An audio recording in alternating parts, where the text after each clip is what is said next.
Greetings and welcome to Growth Hacking Secrets. I am your host Muhammad Siddique from Atlanta, Georgia. On this episode, we have special guest Melissa Monte. Melissa is the host of Mind Love podcast. Please join me to give a warm welcome to our guest Melissa Monte. Melissa, welcome. Thank you for having me. Yeah, it's my pleasure. And let's get started. My first question is, where were you? What happened? Who you were surrounded with that made you to get started with your podcast, Mind Love? When I first thought of the idea for my podcast, I was working for a startup. And what I loved about it is it gave me a lot of freedom to test a lot of different marketing techniques that I had been wanting to test with a large budget, but didn't necessarily have it on my own. What I didn't like is my boss was pretty toxic. He wasn't the best person to work for. And so I got to a point where I would have a conversation with him and all of a sudden my husband would come talk to me and I'd be all irritated. And so I realized it was leaking out into other areas of my life. And I was always very interested in mindset and mindfulness. And so I had been reading these things, but I knew intuitively I needed to get out of this job and start something on my own, but I had no idea what to do. I was multi-passionate. There was a lot of things that I had an interest in, but I decided to just kind of really dig into the things that I was endlessly curious about. And that came back to mindset and mindfulness, all the books that I was reading in my free time. So I decided to start it as a side hustle and see if I could get any traction. And in about 3 months, I was able to quit my job because I started making income from it. And I put a lot of effort into just using my marketing mindset to figure out how to make a business out of this, how I was going to monetize it, how I was going to grow the show from no influence, no audience at all. Nobody knew who I was. And so when I was able to build up that confidence a little bit and see, okay, this is going to work, that's when I quit my job and made it full time. Oh, wonderful. We are so proud of you, Melissa. Thank you so much. My all follow-up question will be from Melissa. No one knows Melissa in a toxic relationship at a business at a job to a mind love and happy mind. I'm hoping for that one. So that's a big transformation, almost a 180 angle transformation for many. Yes. Before we get to your success secrets, what are the top 3 missteps to avoid when you're getting transitioning in the process of transitioning from that kind of environment to a positive one? The first one I think is over preparing. You learn more from actually taking action than you do from getting into analysis paralysis. And I did that for years before, where especially the more marketing knowledge that I knew, the more I wanted to do everything the exact right way. But finally, I had reached a breaking point where I was like, I can't do this one job anymore. I need to get started. And so I just started with a few things that I thought would be the most important for me. And for that, it was really the quality of the show. And then figuring out different people I could partner with, which I'll get into soon. But I picked just a couple things that I really wanted to focus on instead of worrying about making everything perfect. And that was really, really helpful. The next thing, I think people underestimate the quality of a podcast.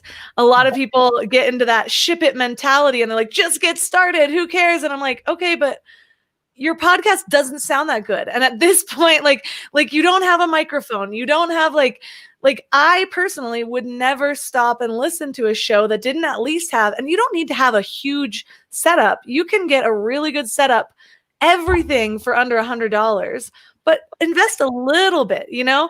And so, especially now, there's a lot more competition with podcasts. And that goes with anything, whatever you're starting. It could be a blog, it could be a YouTube channel. If you're just putting it out there thinking that people are going to watch, they probably won't, because people are comparing and they have a little bit of standards. So do pay attention to quality. And then the final one would be really figure out if this thing is going to be something that drives you in the long term. And I think a lot of people make the mistake of they have an interest right now, and because it's such a deep interest right now, that they get started. And an example of this is I first thought my podcast was going to be about nutrition and holistic wellness because I was going through a phase. But I had gone through phases with almost everything, and that one was just a phase. And so I had created a bunch of episodes, and then what I did is I ended up listing out, I was like, okay, I'm going to task myself with listing out 50 episode ideas. And after episode 15, I was bored and I was like, I don't want to talk about any of these other things anymore. And so I finally decided, I need to figure out what has been my passion or my curiosity, at least. It doesn't necessarily need to be a passion for a longer period of time. And that's what came back to really the power of the mind for me. There's a lot of lessons in this one, Okay, great. So on your success secrets, what are the top 3 success secrets, especially monetizing your podcast? I know you got the sponsorships and something, so tell us more on that side now. I really focused on growth when I launched my podcast. And one of the ways that I did this is I actually tried to look for ways that might be a way in to help grow my show that not everyone was talking about. And so I would Google how to grow your podcast, look at the list, and then cross all of those things out for the time being, because I figured everyone else was already doing that. Yeah. One of the things that really helped me at the time was it was really building relationships. But the biggest growth secret for me in the beginning was that I realized at that time, Apple wasn't updating the new and noteworthy section for their podcasts. They actually hadn't updated it in a year and a half. And so I was like, well, people are featuring podcasts, but I can't get featured here. I wonder if there's other podcast apps that have their own featured section. So I downloaded every single podcast app that was third party, and I looked for the ones that had their own editor's picks or featured. And what I did was I really made a point to build a relationship with them. And so sometimes just reaching out on my own with the brand new podcast, they probably would have just brushed me off. But first of all, I had been really focusing on quality. The first 20 episodes of my show, when somebody was telling a story, I would even do sound effects in the background and really make it immersive. It took me forever to edit this, but I knew it was a short-term plan. I knew I was only going to do it for 20 episodes. So it made it easier for me to actually stick it out. Yeah. And those were the episodes that I was pitching to people. So then when I'd go to these podcast apps, I would say, hey, my show has a completely unique spin on the mindfulness space. Check out this episode at this timestamp. And they would. And a lot of them ended up featuring me in their featured section. But at the same time, I was also joining the Facebook groups for those apps and being really active in them. And I was adding value, giving value in whatever ways that I could. And so I did this with a lot of people that ended up helping me grow the show. Another example was Pat Flynn has a huge podcast, and he also has a community, and he had just launched a podcasting course. And at the time, it was a really big investment for me, but I knew it was his first course. And if I really showed up, like when people first launch a course, they get to know those members differently than if it's their 6th launch. And so I made a point to really get to know him, add tons of value in his group. And then when my show ended up becoming pretty successful, he asked me onto his show, which was also a really big boost in my growth.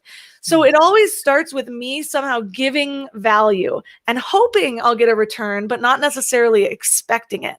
And so, yes, it takes a lot of work to go and make yourself known in these different Facebook groups and in these different communities. But for me, it has always paid off.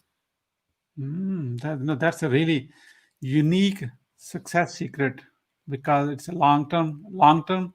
Now you have the right relationships for yours. Whenever you launch something, the next one, you don't have to start from zero, because you already have the community. Community knows you, and the thought leaders in that community already you have the relationship with them. That's a great one.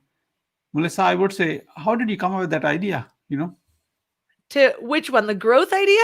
No, growth idea, building a relationship, because everyone is looking for a shortcut and you are not. So that's why I'm asking you. It was really intuition. When I was thinking about a lot of times I think about if I'm trying to figure out how to get people to share my podcast, I start with, when was the last time I shared a podcast and what caused me to share? And a lot of people instead are just focusing on how to get somebody else to do something. And so the same thing happened where I've been in a part of communities where I'm like, okay, I know that when people sign up for my stuff and or when I was working in startups, I knew all the first users of our apps. I knew their names and their emails pretty well because they were very active. And in turn, we would give them better support. So I would think of things like that. And realize that, okay, well, if I was launching my first thing, that's my baby. That's when I'm going to really pay attention to those people, because I'm going to want the testimonials so that more people buy it. So I was just thinking in kind of reverse psychology. And everybody knows that relationships are so valuable in that when you're really building relationships with people that are doing similar things to you, people in the same space as you, those people end up standing out in a lot of different ways, and you never really know how you can help each other out.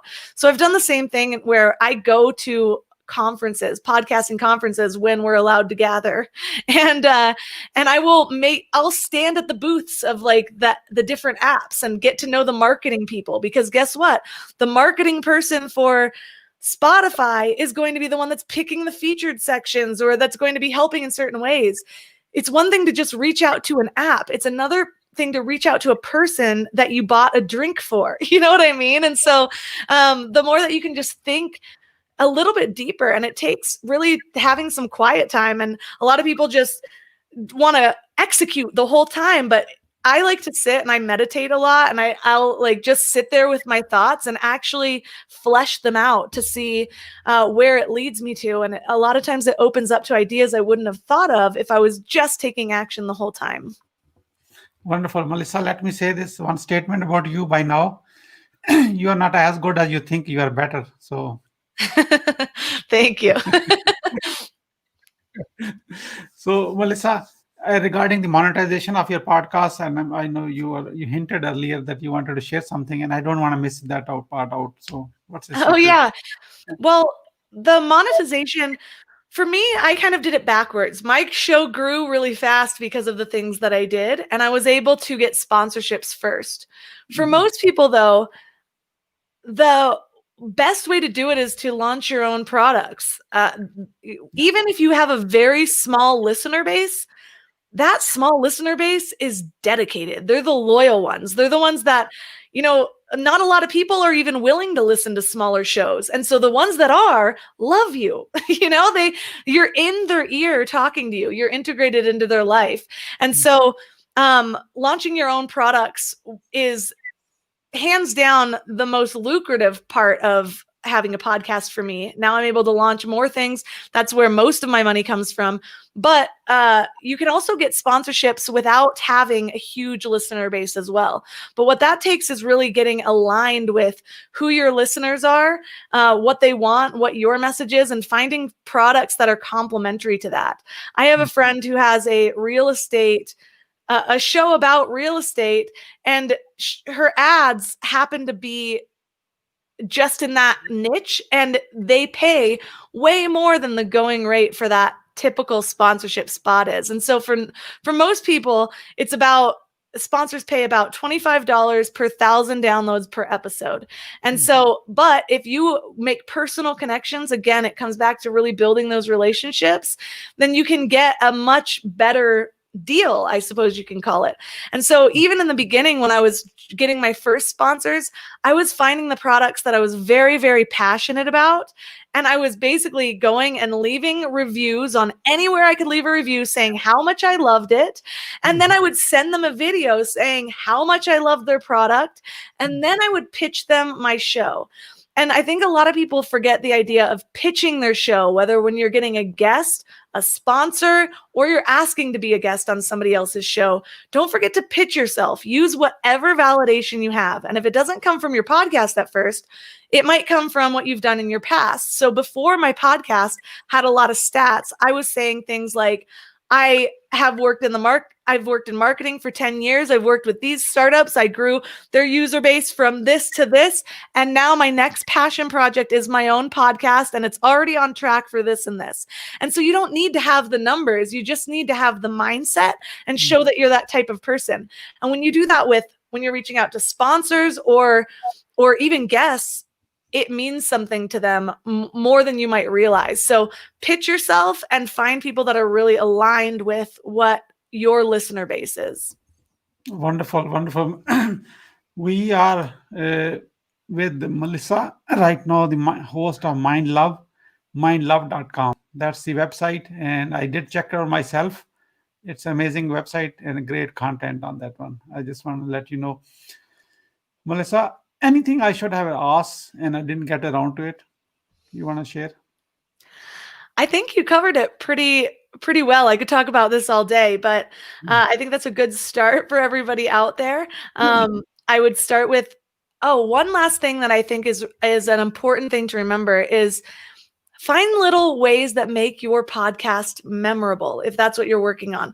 What is the edge that you're going to have? And it doesn't need to be something big. It's just something that makes it unique. And it could be as simple as a catchphrase. So for mine is the Mind Love podcast. I end every episode with, thanks for giving your mind a little love today. Those are the things that stick in people's minds. Also, the same theme music is something that it evokes memories. Music evokes memories. Phrases evoke memories. And if you notice, best-selling books often have they don't just give you the tips. They might use an acronym or some sort of mnemonic device, things to remember, or their own methods. The same goes for when you're creating a podcast. It could be your structure, it could be your music, it could be a phrase, it could be something that you always come around to. I have a friend who has a book, and she has these little tidbits about, I can't even remember what they are, but she brings it into every single episode and asks every guest how this applies to them. And so the more that you can integrate into the thing that you want your listener to remember, the more they are going to remember you. And when they're sitting there looking for a podcast, looking for a blog to read, whatever it is, you will stand out in their mind. So however you can get yourself thinking in those terms is really helpful. Very, very well done. It's 15, 20 minutes watching Melissa Monte, the host of Mind Love, will spark your mind and start thinking in a new direction for yourself and for your podcast, or for maybe even for your own business idea, because it's the same principle. You have to build a relationship and engage yourself in the community of who don't consider them just like people are going to buy from me. Build a relationship with them. They will be your lifelong referrals forever. So, Melissa, as we are about to wrap up, and I'm going to take a risk and ask this question to you right on this one. So, what would you say to your best friend about a growth hacking secret show where you are on right now and I'm not there? I would say that you were really fun to talk to, and a lot of smiles makes me feel really welcome. And so I'm just excited to have been invited on your show. Thank you. Thank you so much for your kind words. I appreciate it. As we are about to wrap up, what would you say as a final word? Thanks for giving your mind a little love today.